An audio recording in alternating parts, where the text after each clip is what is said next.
በዚህ ዘመን መጨረሻ ዓለምን በፈጠረበት ሁሉን ወራሽ ባደረገው በኢየሱስ ክርስቶስ ለኛ ተናገረን ይላል። እግዚአብሔር እንድንሰማው ይፈልጋል። ብዙ በዚህ ዓለም እንድንሰማቸው የሚፈልጉ ድምፃቸውን ከፍ አድርገው የሚናገሩ አሉ። ጤናችን ይናገረናል። ራሱ ጤናማ አፍ አውጥቶ ይናገራል። እንድንሰማው ይፈልጋል። ሊሆን የሚገባውን ነገር ወይም ሊሆን ያለውን ነገር ይናገራል። ኑሯችን፣ ኢኮኖሚያችን ይናገራል። ድምፁን ከፍ አድርጎ ያወራል፣ ይናገራል። ኑሮ ይናገራል። ሰዎች ይናገራሉ። ነቀፋ ይኖራል። ብዙ ድምጾች አሉ። ሚዲያው ይናገራል። ስለ ዓለም እንሰማለን። መጪው ዘመን እንዲህ ነው ተብሎ ብዙ አስከፊ ነገሮችን እንሰማለን። አስደንጋጭ ዜናዎችን እንሰማለን። ከዚህ ሁሉ ውስጥ ግን ጤናችን የሚለንን ነው የምንሰማው? ኢኮኖሚያችንን የሚለንን ነው የምንሰማው? ወይስ ሁኔታ የሚለውን ነው የምንሰማው? ከዚህ ሁሉ ድምፅ ግን አሸንፎ ሊሰማ የሚገባው ብቸኛው ድምፅ የእርሱ ድምፅ ነው። እሱም የጌታ የኢየሱስ ድምፅ ነው።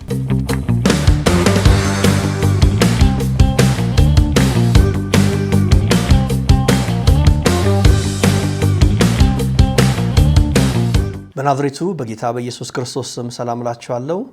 ይህ በኪንግደም ላይት ሚኒስትሪ በጄኤምኤም ቴሌቪዥን የሚተላለፍላችሁ ፕሮግራም ነው።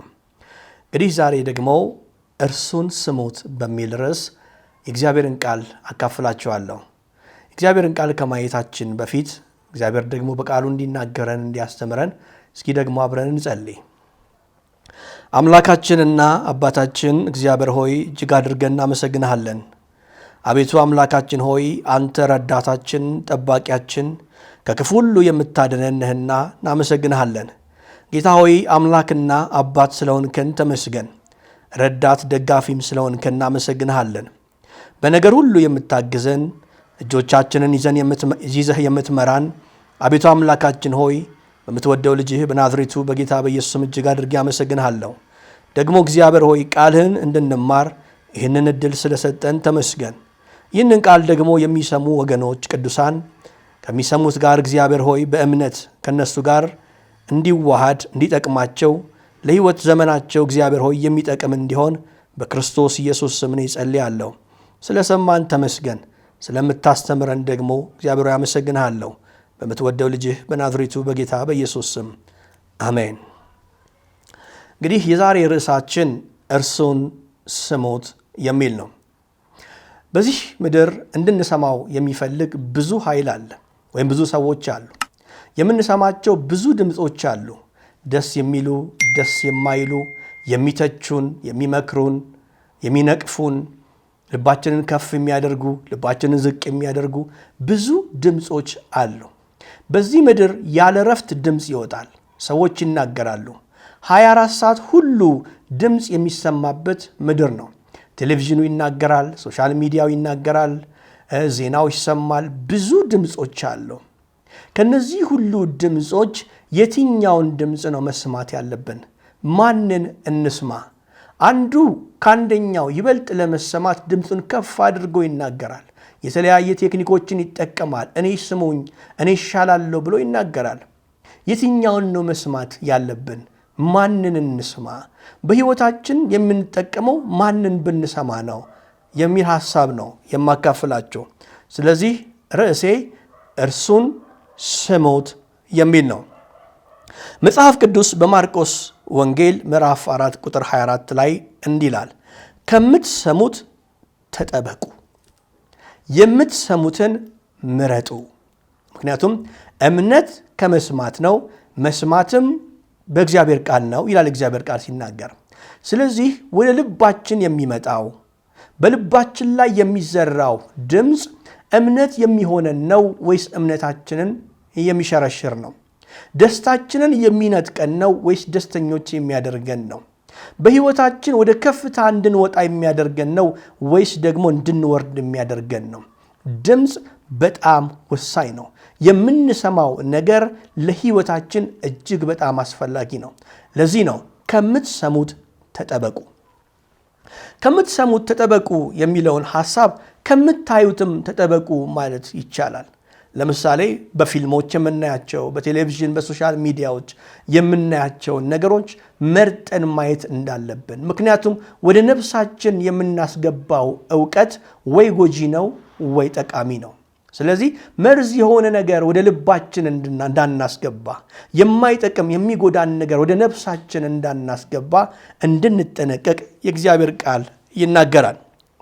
ስለዚህ ዛሬ በዋናነት እንደ መነሻ የምናየው በማቴዎስ ወንጌል ምዕራፍ 17 ከቁጥር 1 ጀምሮ ያለውን ቃል ነው። እስቲ ቃሉን እናንብበው። ማቴዎስ ወንጌል ምዕራፍ 1 ከቁጥር 1 እስከ 13 ያለውን ቃል አነበዋለሁ። በናዝሬቱ በጌታ በኢየሱስ ስም አነበዋለሁ። እንዲህ ይላል። ከ6 ቀንም በኋላ ኢየሱስ ጴጥሮስንና ያዕቆብን ወንድሙንም ዮሐንስን ይዞ ወደ ረጅም ተራራ ብቻውን አወጣቸው። በፊታቸውም ተለወጠ፣ ፊቱም እንደ ፀሐይ ያበራ፣ ልብሱም እንደ ብርሃን ነጭ ሆነ። እነሆም ሙሴና ኤልያስ ከእርሱ ጋር ሲነጋገሩ አዩአቸው። ጴጥሮስም መልሶ ኢየሱስን ጌታ ሆይ በዚህ መሆን ለእኛ መልካም ነው። ብትወድስ በዚህ 3 ዳስ አንዱን ላንተ፣ አንዱን ለሙሴ፣ አንዱንም ለኤልያስ እንስራ አለ። እርሱም ገና ሲናገር እነሆ ብሩህ ደመና ጋረዳቸው። እነሆም ከደመናው በእርሱ ደስ የሚለኝ የምወደው ልጄ ይህ ነው፣ እርሱን ስሙት የሚል ድምፅ ወጣ። ደቀ መዛሙርቱም ሰምተው በፊታቸው ወደቁ፣ እጅግም ፈርተው ነበር። ኢየሱስም ቀርቦ ዳሰሳቸውና ተነሱ፣ አትፍሩም አላቸው። ዓይናቸውንም አቅንተው ሲያዩ ከኢየሱስ ብቻ በቀር ማንንም አላዩም። ከተራራውም በወረዱ ጊዜ ኢየሱስ የሰው ልጅ ከሙታን እስኪነሳ ድረስ ያያችሁትን ለማንም አትንገሩ ብሎ አዘዛቸው። ደቀ መዛሙርቱም እንግዲህ ጻፎች ኤልያስ አስቀድሞ ሊመጣ ይገባዋል ስለምን ይላሉ ብለው ጠየቁት። ኢየሱስም መልሶ ኤልያስማ አስቀድሞ ይመጣል፣ ሁሉንም ያቀናል። ነገር ግን እላችኋለሁ ኤልያስ ከዚህ በፊት መጣ፣ የወደዱትን ሁሉ አደረጉበት እንጂ አላወቁትም። እንዲህም ደግሞ የሰው ልጅ ከነርሱ መከራ ይቀበል ዘንድ አለው አላቸው። በዚያን ጊዜ ደቀ መዛሙርቱ ስለ መጥምቁ ስለ ዮሐንስ እንደነገራቸው አስተዋሉ ይላል። እንግዲህ እስኪ ቃሉን እያንዳንዱን እንመልከት፣ እያንዳንዱን እንየው። እንግዲህ ዋናው ሐሳቤ እርሱን ስሙት የሚል ቢሆንም እያንዳንዱን ግን በዚህ በተራራው ላይ የሆነውን ነገር እንድንመለከተው ያስፈልጋል። ጌታ ኢየሱስ ከ12ቱ 3ቱን ብቻ ነው የመረጣቸው። እነዚህ 3 ሰዎች ጴጥሮስ፣ ዮሐንስና ያዕቆብ ናቸው። 9ኙ ከተራራው በታች ነው ያሉት። 3ቱን ብቻ ነው መርጦ የወሰዳቸው። እነዚህን 3 ደቀ መዛሙርት እንግዲህ የአሳ አጥማጅ የነበሩ ሰዎችን ዛሬ ወደ ተራራ ይዟቸው ወጥተዋል። የኢየሱስ ደቀ መዛሙርት ሆነዋል። ዛሬ የሚያዩት ክብር በሕይወት ዘመናቸው አይተውት የማያውቁት የእግዚአብሔርን መገኘት ያያሉ በዚህ ተራራ። እነዚህ 3 ሰዎች መርጦ ወደ ተራራ ይዟቸው ወጥቷል። በጣም የሚገርመው ጴጥሮስ፣ ዮሐንስና ያዕቆብ በዚህ ተራራ ጌታ ኢየሱስ ፊቱ እንደ ፀሐይ ሲያበራ፣ ልብሱ እንደ ብርሃን ሲሆን አይተውታል። ክብሩን አይተውታል። ኢየሱስ ፍጹም ሰው ፍጹም አምላክ እንደሆነ በዚህ ተራራ ላይ አይተዋል። በጣም የሚገርመው ግን እነዚሁ 3 ሰዎች ጴጥሮስ፣ ዮሐንስና ያዕቆብ ጌታ ኢየሱስ በጌተሰማኒ ሲጨነቅ የደም ላብ ሲያልበውም አብረው የነበሩት ከ12ቱ እነዚህ 3 ደቀ መዛሙርት ብቻ ነበሩ። ክብሩን አይተዋል፣ ስቃዩንም አይተዋል። ምንም እንኳን የመልእክቴ ርዕስ እርሱን ስሙት ቢሆንም አሁንም እያንዳንዱን እንሄድበታለን። በቁጥር 2 ያለውን ሐሳብ እንመልከት። በዚሁ በምዕራፍ 17 ቁጥር 2 ላይ በፊታቸውም ተለወጠ፣ ፊቱም እንደ ፀሐይ በራ፣ ልብሱም እንደ ብርሃን ነጭ ሆነ ይላል። ፊቱ እንደ መብራት አበራ አይደለም የሚለው፣ ፊቱ እንደ ፀሐይ አበራም አይደለም የሚለው፣ በራ ነው የሚለው። ኢየሱስ በተራራው ላይ ፊቱ እንደ ፀሐይ ነው የበራው። ልብሱ ደግሞ እንደ ብርሃን ነው ነጭ የሆነው። ይህንን ነገር ነው ያዩት። እንግዲህ ኢየሱስ ፍጹም ሰው ፍጹም አምላክ እንደሆነ በዚህ ተራራ እነዚህ ደቀ መዛሙርት አይተዋል። በጣም የሚገርመው ማርቆስ በምዕራፍ 9 ቁጥር 3 ላይ ስለ ልብሱ ሲናገር ቃል ያጣ ይመስላል። ምክንያቱም ልብሱ በጣም ነው ያበራው። ይህንን ብርሃን የሚገልጥበትን ቃል ያጣ ይመስላል። እንዲህ አለ፣ አጣቢም በምድር ላይ እንደዛ ሊያጥበው እስከማይችል በጣም ነጭ ሆናል። ሰው ልብስ እንኳን አጥቦ እንደዚህ ሊያነጻው የሚችል አይደለም። ከአእምሮ በላይ በሆነ ሁኔታ ልብሱ ያበራ ነበረ ብሎ ነው የገለጸው ማርቆስ በምዕራፍ 9 ቁጥር 3 ላይ። አይተውም ወደቁ በፊቱ። የእግዚአብሔር መገኘት እዛ ነበረ ማለት እነዚህ ደቀ መዛሙርት ያዩት የእግዚአብሔር ፕሬዘንስ ወይም መገኘት እጅግ አስደናቂ ነው። ውጡ ውጡ የሚል አይደለም፣ ሂዱ ሂዱ የሚል አይደለም። አይታችሁ ከሆነ አንዳንድ ጊዜ እየጸለይን ወይም እያመለክን በጣም በእግዚአብሔር መገኘት ውስጥ ስንሆን የዓለምን ነገር እንረሳለን፣ ችግራችንን እንረሳለን። ልንጠይቅ ልንለምን የፈለግነውን ትተን በቃ በመገኘት ውስጥ እንሆናለን። የእግዚአብሔር መገኘት ሲኖር ረሃብ ሁሉ ይረሳል፣ ድህነት ሁሉ ይረሳል፣ ችግራችንን ሁሉ የሚያስረሳ ነው። ከእግዚአብሔር መገኘት የሚበልጥ ምንም ነገር የለም። ጴጥሮስ በጣም ነው የተገረመው። በቃ በዚህ ብንሆን ለኛ መልካም ነው አለ። በዚህ ብንኖር ይሻለናል፣ ከዚህ ተራራ ላይ ባንወርድ ይሻላል ነው የሚለው። እና ከእግዚአብሔር ጋር መሆን እንደዚህ ነው። ሰው በጸሎት ውስጥ ሲሆን እግዚአብሔርን ቃል እያነበበ ከእግዚአብሔር ጋር ጊዜ ሲያሳልፍ በፕሬዘንስ ውስጥ ሲሆን የዓለም ነገር ይቀልበታል። ከባድ የምንለው ነገር የምንመኘው ነገር ከእግዚአብሔር መገኘት ጋር ከጌታ ጋር ስናነጻጽረው ተራ ይሆናል። ያዩት ክብር እንደዚህ ነው። በቁጥር 3 ደግሞ እንዲህ ይላል፣ እነሆ ሙሴና ኤልያስ ከእርሱ ጋር ሲነጋገሩ ታያቸው ይላል። ሙሴም ኤልያስም ነበሩ። እነዚህ ሁለት ሰዎች በምድር ላይ የሌሉ ሰዎች ናቸው። ሙሴ ሞቷል፣ ኤልያስም ደግሞ በእሳት ሰረገላ ተነጥቀዋል። ግን እነዚህ ሁለት ሰዎች ለምንድን ነው ከኢየሱስ ጋር የታዩት ብለን ስንጠይቅ ሙሴ ሕግን ይወክላል፣ ኤልያስ ደግሞ ነቢያትን ይወክላል። ጌታ ኢየሱስ ሲናገር ሕጉም ነቢያትም መዝሙራትም ስለ እኔ ነው የሚናገሩት ብሏል። የሚገርማችሁ ከዘፍጥረት እስከ ራእይ ድረስ መጽሐፍ ቅዱስ የሚናገረው ስለ ኢየሱስ ነው። ሙሴ 5ቱን የብሉይ ኪዳን መጽሐፍት ጽፏቸዋል። 5ቱ መጽሐፍት ጽፏል። ከዘፍጥረት እስከ ዘዳግም ድረስ ያለውን የጻፈው ሙሴ ነው። ስለዚህ ሙሴ ሕግን ይወክላል። ሙሴ ስለ ኢየሱስ ተናግሯል። እንደሱ ያለ ነቢይ እንደሚነሳ ተናግሯል። ስለዚህ ምስክር ሆነው ነው የመጡት። ሙሴ የ5ቱ ወይም የብሉይ ኪዳን ቶራህ ተብሎ የሚታወቀው የ5ቱ መጽሐፍ ወይም ደግሞ የሕጉ መጽሐፍ ምስክር ሆኖ ነው የመጣው። እንግዲህ ሙሴ እንደሞተ 120 ዓመት እንደሞተ እናውቃለን። ግን በዚያን ጊዜ ተነስቶ ከኢየሱስ ጎን አዩት። ስለ ሙሴ ያውቃሉ። ሌላው ደግሞ ኤልያስ ነው። ኤልያስ ነቢያትን ነው የሚወክለው። ነቢያት ስለ ኢየሱስ የተናገሩትን። ኤልያስ በጣም የሚገርም ነቢይ ነበረ።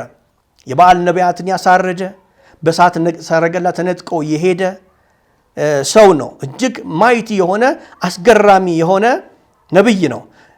ስለዚህ ኤልያስም የተገለጠው የነቢያትን መጽሐፍ ወይም ደግሞ ነቢያት ስለ ኢየሱስ የጻፉትን ነገር ለመግለጥ ነው ማለት ነው። ጌታ ኢየሱስ በዮሐንስ ወንጌል ምዕራፍ 5 ቁጥር 46 ላይ እንዲህ ብሏል፣ ሙሴን ብታምኑት እኔን ባመናችሁ ነበር፣ እርሱ ስለ እኔ ጽፏል አለ። መቼ? በዮሐንስ ወንጌል ምዕራፍ 5 ቁጥር 46 ላይ ሙሴ እኮ ስለ እኔ ተናግሯል፣ እኔ እንደምመጣ ሙሴ ተናግሯል ብሏቸዋል። ስለዚህ ሙሴ ምስክር ሆኖ የሕጉ ምስክር ሆኖ በዚያ በተራራ ላይ ነበረ እና ከኢየሱስ ጋር ይነጋገሩ ነበረ ይላል። ምንድን ነው ሲያወሩ የነበረው የሚለውን ሐሳብ በሉቃስ ወንጌል ምዕራፍ 9 ቁጥር 30 ጀምሮ ያለውን እስኪ እንመልከት። እነሆም ሁለት ሰዎች እነርሱም ሙሴና ኤልያስ ከእርሱ ጋር ይነጋገሩ ነበረ፣ በክብርም ታይተው በኢየሩሳሌም ሊፈጸም ስላለው መውጣቱ ይናገሩ ነበር ይላል። ገና በኢየሩሳሌም ስለሚሆነው ስለ ስቅለቱ ነበር የሚነጋገሩት። ኢየሱስ ስለሚሰቀል በኢየሩሳሌም ስለሚሰቀል ስለሚሆነው ነገር በኢየሩሳሌም ስለሚሆነው ስለ ኢየሱስ መከራ ስለ ስቅላቱ ነበረ ሙሴና ኤልያስ ከኢየሱስ ጋር ሲነጋገሩ የነበረው። የሚገርመው ሙሴ የእስራኤልን ሕዝብ ከግብፅ ይዞ የኤርትራን ባህር ተከፍሎ ይዟቸው እንደወጣ ኢየሱስ ደግሞ ዘጸአት ሊያደርግ እንደሆነ ነው የተነጋገሩት። ኢየሱስ በመስቀል ደግሞ እኛን ይዞ ዘጸአት ሊሆንልን እንደሆነ በኢየሩሳሌም የሚሆነውን ነገር ነበር የሚያወሩት። ሙሴ ሕዝብን ይዞ ባህር ተከፍሎለት እንደወጣ ኢየሱስ ደግሞ በመስቀሉ አማካኝነት ዘጸአት ሊሆን እኛ ከድቅድቅ ጨለማ ወደሚደነቅ ብርሃን እንድንመጣ ከሞት ወደ ሕይወት እንድንመጣ ይህ ስለሚሆን ይነጋገሩ ነበረ ይላል። ደግሞ ቁጥር 4 ደግሞ እንመልከት እስኪ። ጴጥሮስም መልሶ ኢየሱስን ጌታ ሆይ በዚህ መሆን ለእኛ መልካም ነው፣ ብትወድስ በዚህ 3 ዳስ እንስራ አለው። አንዱን ለአንተ፣ አንዱን ለኤልያስ፣ አንዱን ደግሞ ለሙሴ። ጴጥሮስ ያልተረዳው ነገር ኢየሱስን ከነዚህ 2 ሰዎች ጋር ከሙሴና ከኤልያስ ጋር እኩል አድርጎ ለሶስታችሁ ዳስ እንስራ አለ። ዳስ እንስራና እዚህ እንሁን፣ እዚህ ብንሆን ይሻላል አለ። ኢየሱስ ከሁሉ ይበልጣል። ኢየሱስ ከሙሴ ይበልጣል። ኢየሱስ ከኤልያስ ይበልጣል። እኩል ሊያደርገው ፈለገ። የጴጥሮስ ስህተት ይሄ ነው። በፕሬዘንስ ውስጥ መሆን ወይም ደግሞ በመገኘት ውስጥ በተራራ መሆን ደግሞ ከተራራ ደግሞ መውረድ ደግሞ ያስፈልጋል። ሁል ጊዜ በተራራ እንድንሆን የእግዚአብሔር ፍቃድ አይደለም። ተራራ ኃይል የሚገለጥበት እግዚአብሔር ክብሩን የሚገልጥበት ቦታ ነው። ሰዎች በተራራ ኃይልን ከተቀበሉ በኋላ ወደ ሸለቆ መውረድ አለባቸው። በሸለቆ ወርደው በሸለቆ ውስጥ ላሉ ሰዎች ወንጌልን መናገር አለባቸው። ሕይወትን ማካፈል አለባቸው። እስኪ ደግሞ ቁጥር 5 እንመልከት። እንዲህ ይላል፣ እርሱም ገና ሲናገር እነሆ ብሩህ ደመና። የመጣው ደመና ብሩህ ደመና ነው። ነጭ የሆነ ብሩህ የሆነ ነው።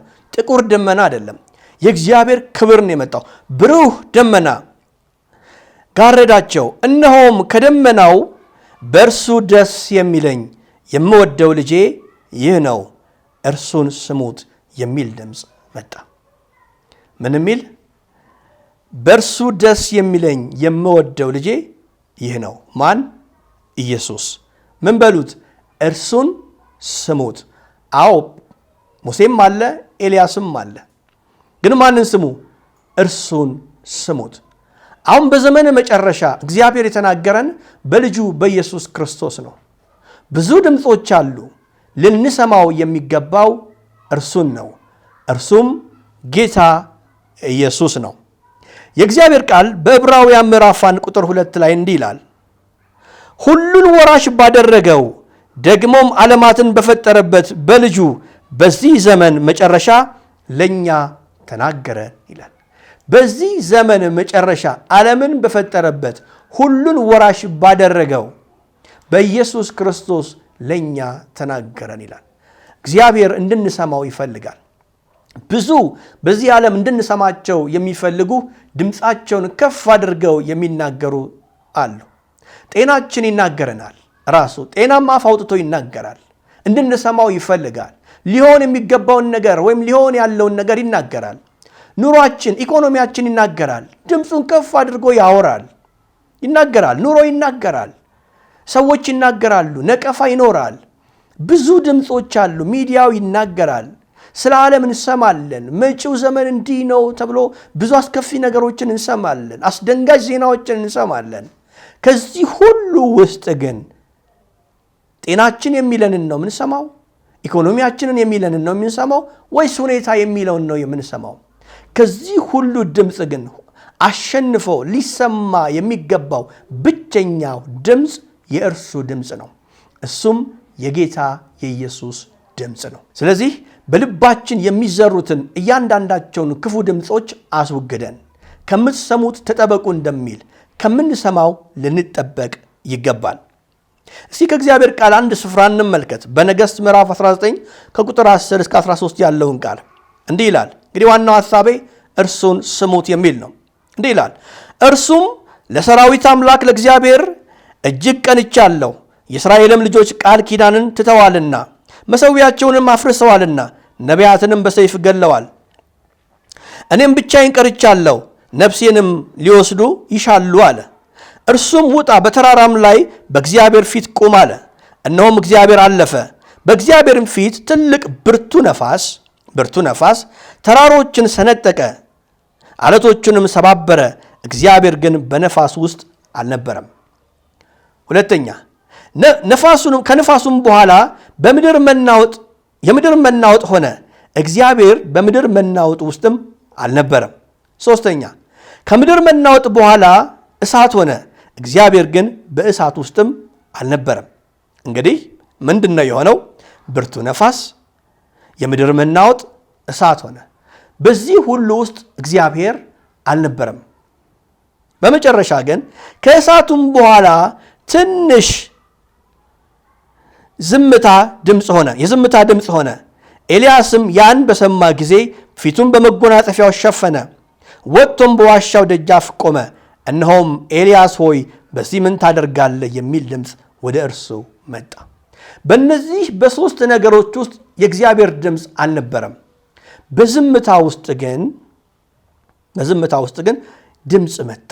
ቀስ ያለ ድምፅ መጣ። ያ የእግዚአብሔር ድምፅ ነበረ። ብዙ ድምፆች አሉ። በእነዚህ ሁሉ ድምፆች ውስጥ የእግዚአብሔር ድምፅ ላይኖር ይችላል። የእግዚአብሔርን ድምፅ ለይተን ልንሰማው ይገባል። የእግዚአብሔር ድምፅ የሚመስሉ ብዙ ድምፆች ወደ እኛ ይመጣሉ። ግን የእግዚአብሔርን ድምፅ ለይተን ልናውቅ ይገባል። ከድምፆች መካከል፣ ከሚነገሩ ንግግሮች መካከል፣ በልባችን ላይ ከሚዘሩ ብዙ ንግግሮችና ድምፆች መካከል የእግዚአብሔርን ድምፅ በእርጋታ ሆነን ልንሰማ ይገባል። በሕይወታችን ቆም ልንል ይገባል። ምናልባት በወከባ ውስጥ እንሆናለን። በሕይወት ሩጫ ውስጥ እንሆናለን። ብዙ ድምፆችን ሰምተን የሰማናቸውን ድምፆች ሁሉ አምነን እንሮጣለን። ወደዚህ ሂድ ሲለን እንሄዳለን። ወደዚህ ና ሲለን እንመጣለን። የሆነ ነገር ጀምር ሲለን እንጀምራለን። ግን ያ ድምፅ የእግዚአብሔር ድምፅ ነው ወይ? የኢየሱስ ክርስቶስ ድምፅ ነው ወይ? ድምፁን ለይተን ልናውቅ ይገባል። እንግዲህ በዚህ ሁሉ የእግዚአብሔር ድምፅ አልነበረም። በዮሐንስ ወንጌል ምዕራፍ 10 ቁጥር 27 ላይ እንዲህ ይላል፣ በጎቼ ድምፄን ይሰማሉ፣ እኔም አውቃቸዋለሁ፣ ይከተሉኝማል። እኔም የዘላለምን ሕይወት እሰጣቸዋለሁ፣ ለዘላለም ከጄ ማንም አይነጥቃቸውም ይላል። በጎቼ ድምፄን ለይተው ይሰማሉ። የእረኛቸውን ድምፅ ለይተው ይሰማሉ። እግዚአብሔር እረኛችን ነው። እግዚአብሔር ጠባቂያችን ነው። ድምፁን ግን ከድምፆች መካከል ለይተን ልናውቅ ይገባል። በጎቼ ድምፄን ይሰማሉ ይላል። እግዚአብሔር ድምፁን እንደምንሰማ ያውቃል። እኛ ፈቃደኞች ሆነን ወደ ውስጣችን ውስጥ ገብተን እግዚአብሔርን ልንሰማው ይገባል። ጤናችን ብዙ ነገር ያወራናል። ስራችን ብዙ ነገር ያወራናል። ኑሯችን ብዙ የምንሰማቸው ድምፆች አሉ። ግን እግዚአብሔር ምንድን ነው የሚለን? የእግዚአብሔር ድምፅ ምን ይላል? የእግዚአብሔር ሐሳብ ምንድን ነው? እግዚአብሔር ስለ ሕይወቴ ምን አስቧል? ያ በጎ ሐሳቡ፣ ያ ፍጹም ሐሳቡ፣ እሱን መስማት ያስፈልጋል ማለት ነው። የእግዚአብሔር ቃል ግን ምን ይላል? በእርሱ ደስ የሚለኝ የምወደው ልጄ እርሱ ነው፣ እርሱን ስሙት ነው የሚለው። አያችሁ? የእግዚአብሔር ቃል በእርሱ ደስ የሚለኝ የምወደው ልጄ እርሱ ነው፣ እርሱን ብትሰሙት ይሻላል። ዓለም የምትለውን አይደለም፣ ሳይንስ የሚለውን አይደለም፣ ሁኔታ የሚለውን አይደለም። ኢየሱስ ምን ይላል? ጌታ ምን ይላል ብላችሁ ስሙ። እንዴት ነው መስማት የምንችለው? እግዚአብሔር ሲናገር ድምፁ እንዴት ነው መለየት የምንችለው? ይህንን አይተን እንጨርሳለን። የመጀመሪያው በውስጣችን የሚፈስ ሰላም አለ። ሰው ከተረጋጋ ወደ ውስጥ ከገባ እንዲህ የሚፈስ ሰላም አለ። በዛ ሰላም ውስጥ ደግሞ ድምፅ አለ። ይህ ድምፅ ከእግዚአብሔር ቃል ጋር የሚጣጣም ድምፅ ነው። የእግዚአብሔር ድምፅ ከቃሉ የሚጣረስ ድምፅ አይደለም። ቃሉን የሚቃወም ድምፅ አይደለም። የምንሰማው ድምፅ፣ በልባችን የሚፈሰው ድምፅ ሰላም ያለው ድምፅ ነው። ኩልል ብሎ እንደሚወርድ ውሃ ነው። የመንፈስ ቅዱስ ድምፅ አለ። ይህ ድምፅ ከእግዚአብሔር ቃል ጋር የሚስማማ ነው። ኢየሱስን ደግሞ የሚያከብር ነው። እግዚአብሔርን የሚያከብር ነው። ወደ ውስጣችን ገብተን ጆሮአችንን ሰጥተን መስማት እንችላለን። ይህንን ሐሳብ ለመረዳት በዮሐንስ ወንጌል ምዕራፍ 14 ከቁጥር 16 እስከ 17 ያለውን ቃል ሄዳችሁ ማንበብ ትችላላችሁ። ሁለተኛ፣ እግዚአብሔር በራእይ ይናገራል፣ በህልም ይናገረናል። ህልም እናያለን፣ ራእይን እናያለን። ይህንን ራእይ የምናየው ህልም ግን ከእግዚአብሔር ቃል ውጪ ሊሆን አይገባም። እንደ እግዚአብሔር ቃል የሆነ በእግዚአብሔር ቃል ተፈትሾ የሚታይ ህልም ራእይን እግዚአብሔር ይሰጠናል። ጌታ ኢየሱስ ደግሞ የተናገረው ቃሉ በምድር ላይ ያለ የተናገረው ቃል ከዘፍጥረት እስከ ራእይ ደግሞ ያለው ቃል እግዚአብሔር ቃል ነው። እግዚአብሔር በዛ ቃል ውስጥ ይናገራል። መርጠን አይደለም የእግዚአብሔርን ቃል የምናነበው፣ ሁሉንም ነው የምናነበው። ትሻገራለህ የሚለውን ብቻ አይደለም፣ ተመለስ የሚለውንም እናያለን፣ ንስሐ ግባ የሚለውንም እናያለን። ሁሉንም የእግዚአብሔርን ቃል አንብበን እግዚአብሔር በዛ ቃል ውስጥ ይናገረናል። እንግዲህ መልእክቴ ይሄ ነው። አሁን ሶስተኛው ልናገርና ጨርሳለሁ። እግዚአብሔር በልባችን በሚፈስ ድምፅ ይናገረናል፣ በመንፈስ ቅዱስ እንዲሁም ደግሞ በቃሉ ይናገረናል፣ በራእይ ይናገረናል፣ በህልም ይናገረናል። ከንግግሩ በኋላ ግን ከድምፁ በኋላ ግን መታዘዝ የሚባል ነገር ደግሞ አለ። እግዚአብሔር ሲናገረን ወይም በቃሉ ሲናገረን ለቃሉ ደግሞ እንድንታዘዝ ያስፈልጋል። የምወደው ልጄ በእርሱ ደስ የሚለኝ እርሱ ነው፣ እርሱን ስሙት ሲል ስሙት ማለት ታዘዙትም ማለት ነው። ቃሉን ታዘዙ፣ ቃሉን ሰሚዎች ብቻ አትሆኑ አድራጊዎችም ሁኑ እያለን ነው። በያዕቆብ መልእክት ምዕራፍ 1 ቁጥር 22 ላይ እንዲህ ይላል፣ ቃሉን የምታደርጉ ሁኑ እንጂ ራሳችሁን እያሳታችሁ የምትሰሙ ብቻ አትሁኑ ይላል። እንግዲህ ዛሬ መልእክቴ ይሄ ነው። እርሱን ስሙት። ጤናችሁ የሚለውን አይደለም፣ ኢኮኖሚያችሁ የሚለውን አይደለም፣ ሚዲያ የሚለውንም አይደለም፣ ሁኔታ የሚለውንም አይደለም። እግዚአብሔር በቃሉ እንዳለን የምወደው ልጄ በእርሱ ደስ የሚለኝ እርሱ ነው፣ እርሱን ስሙት ይላል። እርሱ በቃሉ ይናገራል።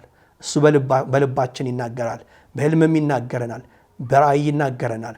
ግን የሚናገረን እንደ ቃሉ ነው፣ እንደ እግዚአብሔር ቃል ነው። እግዚአብሔርን ለመስማት ጆሮአችንን እንስጥ። ከምንሰማው ጫጫታ ከምንሰማቸው ድምፅ ሁሉ ወጥተን የተረጋጋ ጊዜ ወስደን የእግዚአብሔርን ድምፅ እንስማ። በጎቼ ድምፄን ይሰማሉ ይላልና። እንግዲህ መልእክቴ ነው። ጌታ ኢየሱስ አብዝቶ ይባርካችሁ። ቻናላችንን ላይክ፣ ሰብስክራይብ፣ ሼር ማድረግን አትዘንጉ። አስተያየት ካላችሁ በኮሜንት ሴክሽን ገብታችሁ አስተያየታችሁን ልታሰፍሩ ትችላላችሁ። ኢየሱስ ክርስቶስን እንደ ግል አዳኝዎ ለመቀበል ከወሰኑ የሚከተለውን ጸሎት ከኔ ጋር ይጸልዩ። እግዚአብሔር አባት ሆይ በኢየሱስ ስም ወደ አንተ እመጣለሁ። ኃጢአተኛ መሆኔን እመሰክራለሁ። እናም ያንተን ይቅርታ እፈልጋለሁ። ኢየሱስ ክርስቶስ ለኃጢአቴ እንደሞተ ከሙታንም ደግሞ እንደተነሳ አምናለሁ። ከኃጢአቴ ርቄ በደሙ እንድታነጻኝ እለምንሃለሁ። ጌታ ኢየሱስ ሆይ ወደ ልቤ ግባ፣ አዳኝና ጌታዬ ሁነኝ። በቅዱስ መንፈስህ ሙላኝ። በየቀኑ ላንተ እንድኖር እርዳኝ።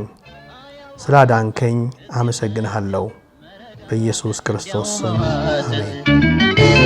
ትርፉ ሞት ነው ተወንድሜ፣ አያዛልቅ ባጢአት መዋኘት። ወስነህ ተቀበል ጌታን በልብ፣ ኃጢአት አያባብልህ ጨክነህ ተወው ይቅርብህ።